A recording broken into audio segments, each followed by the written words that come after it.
So if you need a VPN, go Nord. Use nordvpn.com/Kimber to get a huge discount off your NordVPN plan plus 4 additional months for free. It's completely risk-free with Nord's 30-day money-back guarantee. The link is in the show notes. Protect your computer like a cricketer protects its nether region with NordVPN today.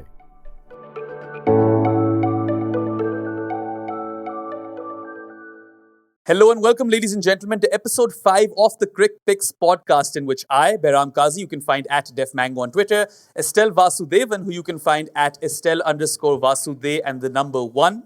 And then there's Jarrod Kimber, you can find absolutely everywhere. What we're going to be doing today is we're going to be drafting an ultimate ODI World Cup 12. So there'll be a 12th man. We get 4 picks each. And basically, you're not allowed to select 2 players from the same ODI World Cup edition. So that's the challenge. And as always, it's a snake draft. So 1, 2, 3, 3, 2, 1. The person who goes first gets to go 6th after. And we're starting with you today, Jarrod. So here we go. This is going to shock everyone, but I'm going to go with Lance Klusener, 1999. I think it's the best World Cup anyone ever had. Also, I think there's a couple other players who had multiple good World Cups, whereas I think with Klusener, it's like, this is it, right? This is the one we're all going to remember. Basically didn't go out, scored at a rate that no one had ever scored at before, and also took an absolute load of wickets as well. And realistically, should have won the entire World Cup had it not been for the other 10 members of his team. Honestly, I saw this one coming, and I had Warne 99 in here, so thanks for that. Shane Warne probably won't feature in this team anymore, but Klusener makes sense. What number do you have him on? What number? Like in the batting order. Well, it's Lance Klusener. He can bat wherever he wants, right? I would probably bat him. I think if he played in modern ODI cricket, he'd bat at number 5 and number 6. But you're using the way that England used to use Butler, right? But that's how it would go. But he gives you your 10 overs in your top order, gives you flexibility for your side. But yeah, he would. I think I'd probably have him at number 5 if I had a good batting lineup. Fair enough. We'll see where he slots in as we progress. My turn, and this is a more obvious pick. I'm going to go Sachin 2003, opening the batting. And even though Virat broke his record for most number of runs in a single World Cup edition right now in 2023, I still think Sachin's World Cup was superior to Virat's because A, he wasn't playing at home, South African conditions, and that was really, his World Cup. He was stellar in it, that innings versus Pakistan, a bunch of other innings as well. And yeah, probably the best we've seen of the Little Master in an ODI World Cup, I would say. So, yeah, I think fairly standard over there. Yeah, am I going next? Yes, you are. So I'm picking Mitchell Starc, 2015. He's had a couple of amazing World Cups. I think 2019 was also pretty special, but 2015, I think average of 17.40, 22 wickets, just incredible. I think his average was better than that, Estelle, wasn't it? Yeah, maybe like 12 or 13. I think his average is 10.18. Is it? I think it's... Oops. Yeah, because I think him and Mohammad Shami are the two guys who've averaged 10 at a World Cup. I might pull out another random name later. But yeah, no, it was... I think it's 2019 when he averages more. But in 2015, he averages basically nothing. It was on my list as well. Yeah, on mine as well. I mean, that was one of the World Cup performances, right? Particularly in the final as well, him getting McCullum. The big question for me in that tournament was whether to go with McCullum or Starc. But obviously, Starc got the pick. Yeah, fair enough. I expected him to make this team. And I think you have another pick. Yeah, so next up, I'm going to go with another bowler and another Australian, 2007 Glenn McGrath. 26 wickets. McGrath, again, another one who had multiple good World Cups. And he kind of gets lost in the Brett Lees and the Mitchell Johnsons and Starks. And sometimes you kind of overlook that kind of bowler, but he was consistently so good for that Australian side. So he'll be the partner to Starc in that bowling lineup. I think he because he takes 21 wickets at 15 in 2003, and we already couldn't pick him in 2003. Yep.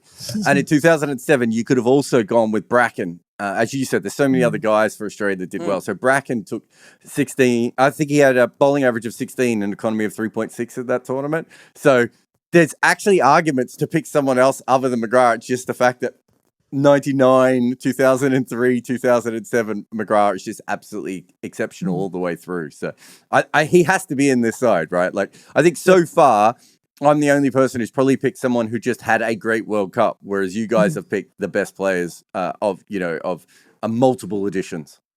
Oh, yeah, for sure. I think my next pick will surprise you guys, but just a bit on McGrath. If I had to pick him for one edition of the World Cup, it would have to be 2007. I actually had both Hayden and McGrath for 2007, depending on what we're left with. And I think it's more deserving probably that goes to McGrath. So good pick, Estelle. All right. My next pick is from the 2023 World Cup, and you guys are never going to guess this because it's not someone from India or Australia. We're going to need a wicketkeeper at some point, and we're going to need someone to open the innings with Sachin as well. So my pick is Quinton de Kock. He scored 4 tons this World Cup, so he was quad ton de Kock. Third high scorer, 594 runs in 10 innings at 59.4. And, Sachin can maybe be the aggressor in this particular opening partnership, and Quinton can kind of, rotate strike and, farm one end so that he can go big, I suppose. Yeah, I mean, I don't think there's a loss there. I find it weird that in your second pick, you're already looking for a wicketkeeper. That seems to be the opposite of how all international cricket teams are picked these days, which is we get to the end and then we decide that we might need a wicketkeeper. No, look, it's very, very interesting. Look, he had a magnificent World Cup. I do think when you look back at your picks, though, that might have been a third or fourth pick, Behram, rather than a first or second pick, but that's okay. All right. This is interesting.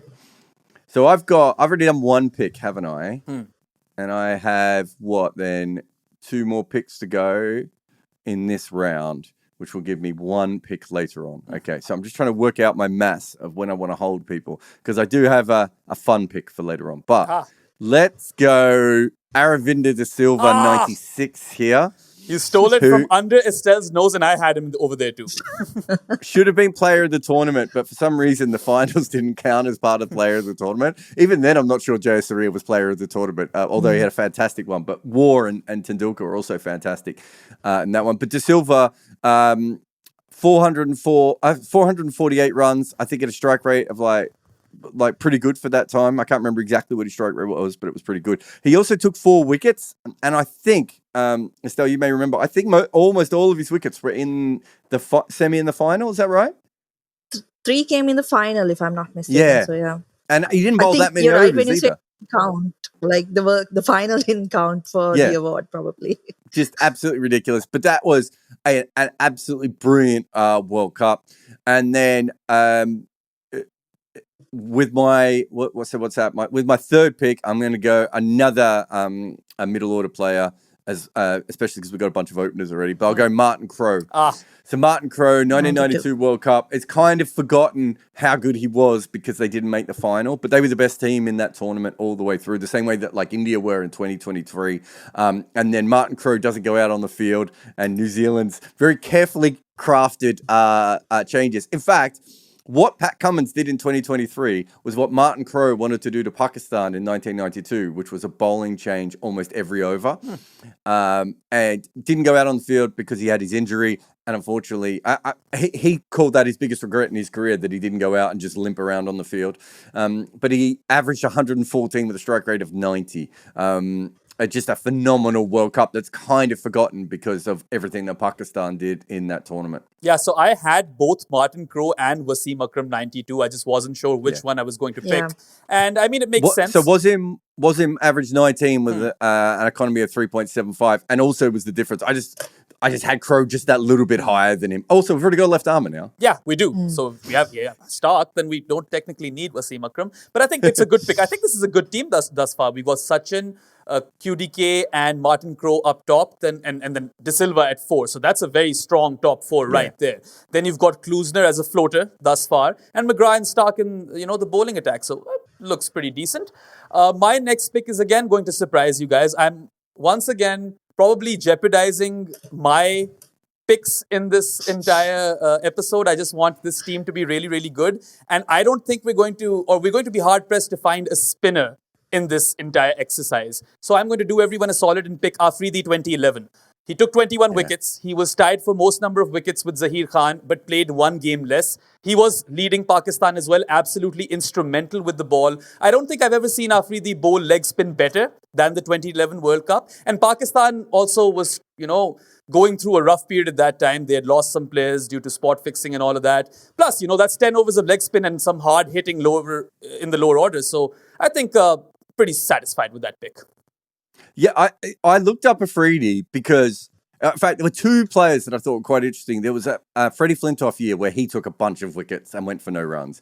And Afridi took a bunch of wickets for both no runs. And I was like, maybe these are sleepers and people are not sure about these and they've forgotten about them. But both times, neither of them had actually made any runs at all.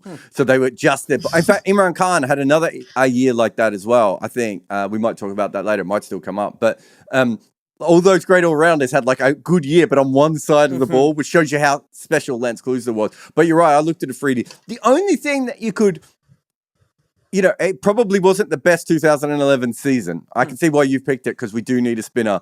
And we've already missed out on probably, Shane Warne's good year. I think we might have already missed out on one of Murali's good years and Brad Hogg's good years as well. So we've missed out on a couple of great spinning periods anyway. But because of what Yuvraj Singh did in 2011, he also took 15 wickets at a 25 average, went for about 5 runs and over, while averaging 90 and going at a strike rate of 86. So you could have, if you wanted to, gone with Yuvraj from that year. But you're right. If Pakistan had gone on to be better in that tournament, Afridi is probably the main person that we talk about from that tournament, right? No, I had Yuvraj over here as well, and he was going to be my pick had someone picked Shane Warne.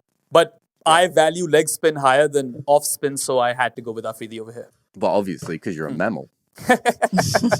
All right, Estelle, 2 picks for you. Yeah, that's an interesting one, right? Because like Jarrod mentioned, we've probably now missed the chance to pick Murali or Warne. So you have to have that spinner in. My next one, I'm going for 2019. I'm going for Jofra Archer. Oh, interesting. He was such a huge impact player in that tournament for England, and it was all about the batting. Yet, he did such an incredible job. I think in all the games, didn't he? He was he got close to 20 wickets at a really good strike rate. Troubled most of the batters. I think this is me being biased, of course, but I think only like Avishka Fernando was able to kind of take him on and get him off to a few runs early in the innings. Other than that, he was really hard to play. And also kind of, he hasn't played that much cricket since then, right? So that was a pretty special year, I think, for him to come in and then win the World Cup as well. So that would be my third very pick, interesting one. I hadn't really thought of impact picks because I was going more so on the numbers, but I like this one. No, I had him. I mean, it's a weird one because Stark had a great tournament as well, but I figured Stark would go in 2015. And obviously, Rohit had a great tournament. But I had Jofra at number 3. There's a couple of really good impact players if you go through World Cups who, didn't. I mean, you could make an argument for Shane Watson. I think it was at the 2015 World Cup. He makes 140 runs at a strike rate of 170, and I think bowled quite a bit as well. So, there's a couple of like really good impact players there. But I mean, Jofra's probably better than that.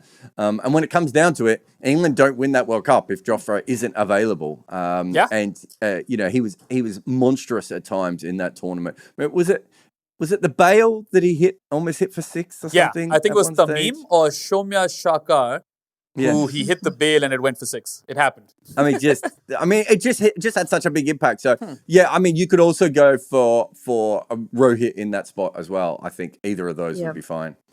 A lot of people complain that I'm not a former cricketer and so that I don't really know the game. Well, you know what they can't claim? That I don't know desks.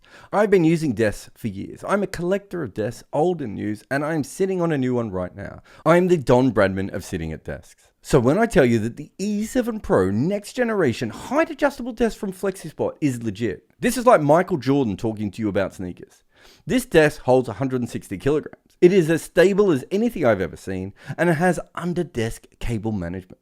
But really, the main skill here is that this desk rises and falls at the push of a button, and it moves super quick. And it has so many settings that remember your favorite heights. It really does it all. And I could not recommend the E7 Pro from Flexispot anymore, even though I am currently sitting on one of Flexispot's BS12 Pro multifunctional, adjustable, upgraded fabric ergonomic chairs. My butt and computer have never been happier than when using one of Flexispot's products. So get over to their page right now for big savings. Fair enough. All right, Estelle. Yeah, I think for me, 2019, those were the three guys, right? It had to be either Stark, Rohit, or Jofra. I mean, Kane was there as well. I had Kane as well. Yep. Yeah. But we've already got our openers, I guess. So have to pick other players. Now, my next pick, I'm going to put someone from the Women's World Cup because I don't really have that many options for middle order or number 3. So I'm going to put Charlotte Edwards at number 3, 1998. She had 365 wickets, and I didn't know she bowled that much, but she picked up 9 wickets as well in the tournament. She is an absolute dog shit bowler. Like, when I first started women's cricket, and I'd be watching Charlotte Edwards bowling and her getting wickets, it was so embarrassing. She's like, I'm trying to think of it would be like Rohit Sharma getting wickets, where you'd just be like, what are people going out to this? Doesn't Rohit have like an IPL hat trick or something? Yeah, and that was embarrassing too. Like, do you know what I mean? And it's always off spinners. It's always rubbish. It's always batters who are really clever who can bowl crap off spin to get wickets. But yeah, she bowled what I would say high functioning shit off spin. I still don't know how she got as many wickets as she did, but no, her batting was absolutely. I didn't know we could do women though. If I knew we could do women, that would be a whole different. There's like 1 million more World Cups to go for. You can't just throw a woman in suddenly. Yeah, I did not know about that as well. No, because who else am I going to pick in this team? I mean, we can allow it. Like, you could have picked any one of Viv Richards' many good years. Yeah. I had Viv 1979 over there, but I'm thinking now, because it's my pick, and we need someone else to bowl 10 overs.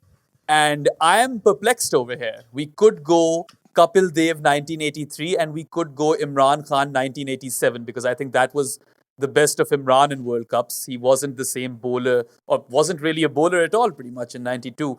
But I feel like it would be unfair on Kapil. Even though I would rate Imran 1987 higher, maybe as an all-round cricketer, I think just based on the World Cup that Kapil had, being captain, and then that 175 versus Zimbabwe, I think he gets the nod over here, and I'll go Kapil Dev 1983.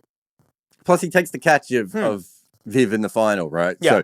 So, he plays a huge part. I'll tell you the difference is that Imran Khan never really had a World Cup where he was great with the bat and the ball at the same time. Like, that's what I was looking for. I assume there must have been a year, but I think in 83 he didn't bowl.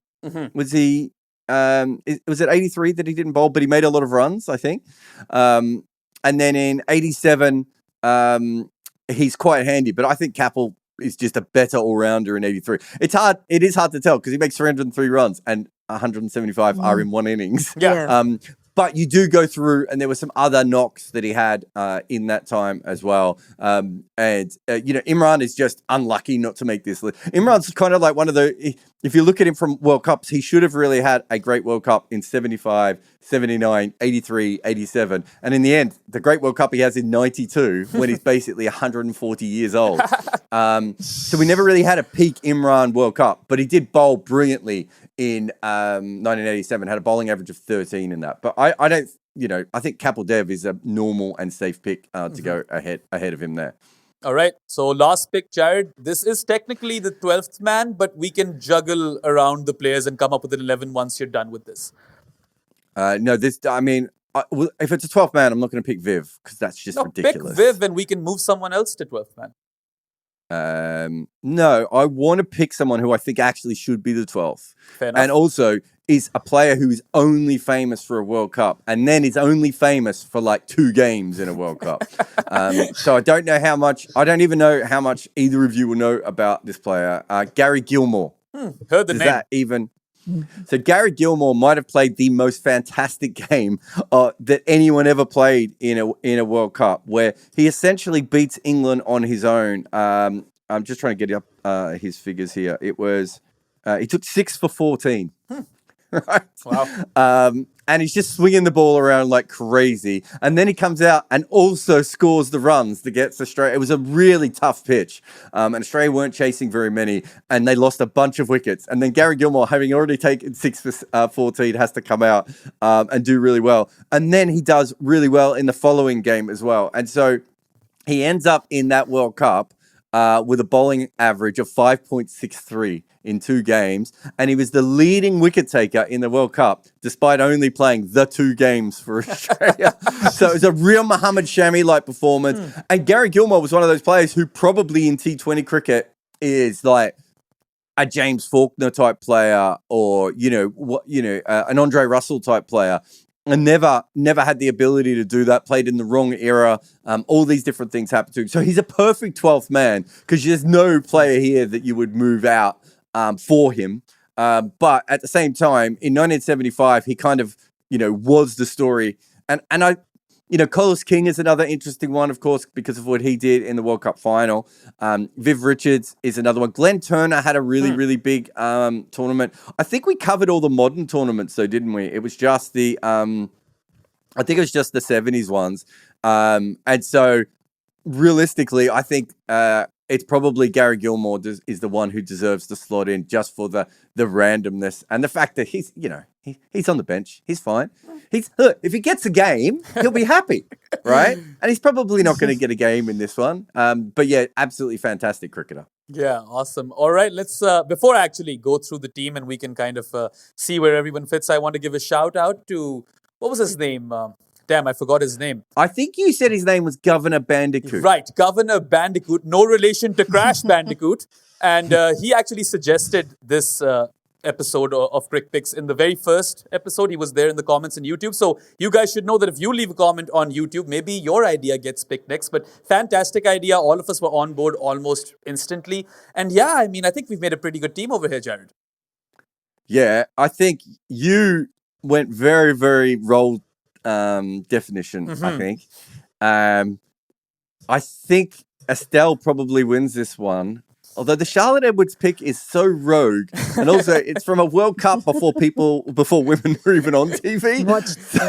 So she might lose some votes there. You've got Sachin and Kapil, Behram, which I like. So yeah, no, it's not a bad team at all. I feel like I've got the most World Cup-y team, if that makes sense. Like, you guys have got a lot more legends in your side, and I'm just like, what about Gary Gilmore and Aravinda De Silva? And Lance. I'm going to start with Lance Klusener, you filthy animals. But no, it's interesting, isn't it? And I think you could come up, and I don't think our teams are wrong, or our team is wrong, but I think you could come up with a really interesting second string lineup here, where you could have McCullum and Warne and Stark. Shami, Viv Richards, Wasim, yeah, that was, Hadley, Imran. So, there's a really good second team, but to be honest, these are players who have had some fantastic World Cups. So I think it's more than fair, all in. How did you guys find working it? I found it really hard to kind of work out how to put it together, like mentally. It wasn't as easy as some of the other drafts. I picked like 2 players from each World Cup. That's how I did it. Yeah. I had like 5 from like one World Cup. And then I had so many players from the 96 World Cup, and then I was like, okay, I'm going to go back and just work out 2 from each World Cup and go from there. But had I known the Women's World Cup was on offer, all things would have changed. But again, Estelle just calling an audible there. Yeah. All right, let's look at this team then. Opening the batting, we've got Sachin Tendulkar, 2003, and Quinton de Kock, 2023. At first drop, do we have Charlotte Edwards, 98 then? Well, I can't remember where Martin Crowe batted. You could easily have one of them at 3 and one at 4, and then Aravinda at 5 and Lance at 6, right? Yeah, so that'll be the top 5. Sachin, QDK, Charlotte Edwards, Martin Crowe, and Aravinda De Silva. And then you've got your all-rounders in Kapil Dev, Lance Klusener, and Shahid Afridi. So this is a very deep batting lineup and also explosive. So it could fit the bill for the modern game as well, pretty much. And then in the bowlers, or out-and-out bowlers, you've got Mitch Stark, Glenn McGrath, and Jofra Archer. So 2 of those guys can bat too. Well, Ish. Ish. Okay, so Estelle's gone Stark, McGrath, Archer, Charlotte Edwards. So that is what? 2015, 2007, 2019, 1998. So Sachin Tendulkar's 2000 and this is you, Behram, isn't it? Sachin Tendulkar 2003, Quinton de Kock 2023, Shahid Afridi 2011, and Kapil Dev 1983. And I've gone Lance Klusener 1999, Aravinda de Silva 1996, Martin Crowe 92, and Gary Gilmore 75. Please tell us who got this right and who got this wrong, and come up with your own 11s as well, and try and work it out. It's slightly trickier once you start to do this. I can't believe Viv isn't on anyone's list. Yeah, but I do. He was on my Estelle. list. She took Charlotte Edwards, so I was like, okay, now I have to pick someone who has to bowl 10 overs. Otherwise, Viv was my next pick. Yeah, it's a fantastic team. But is Gary Gilmore alive, Jarrod? Is Gary Gilmore alive? That's a good question. I think so. I mean, I want to say yes. No, he died in 2014. No. So rest in peace. He doesn't get. He would have been so happy to have made this list. That's what I was going to say. If he's watching, that he would have been chuffed that he made it here. And I mean, if there could be potential descendants of Gary Gilmore who are watching this podcast, well, there you have it. Proper shout out there. And he made it ahead of Viv. So that's something you can tell your grandchildren now. Exactly. Do you want to know how many ODIs he played in total? Gary Gilmore? Is it like 12? 5. But 2 of them were great in a World Cup, and isn't that what this is all about? Putting in random selections that will annoy people on YouTube. Yeah, rogue picks are what we're all about. But anyway, that wraps up this episode. Of course, like Jarrod mentioned, leave your teams in the comments section below and tell us which one of us had the best picks. We'll be back next week with Crick Picks episode 6. That's all for now. Goodbye. Thanks to the kind folks at Flexispot for looking after my office and my butt by sending me their E7 Pro desk that save your favorite desk heights at a touch of a button. You don't have to crank anything. This thing just finds the height that you like and you can work. And their BS12 Pro chair that supports my posterior while I'm recording, this ad and all my shows. If you need great desks, especially ones that change heights or the best quality chairs, head on over to Flexispot today.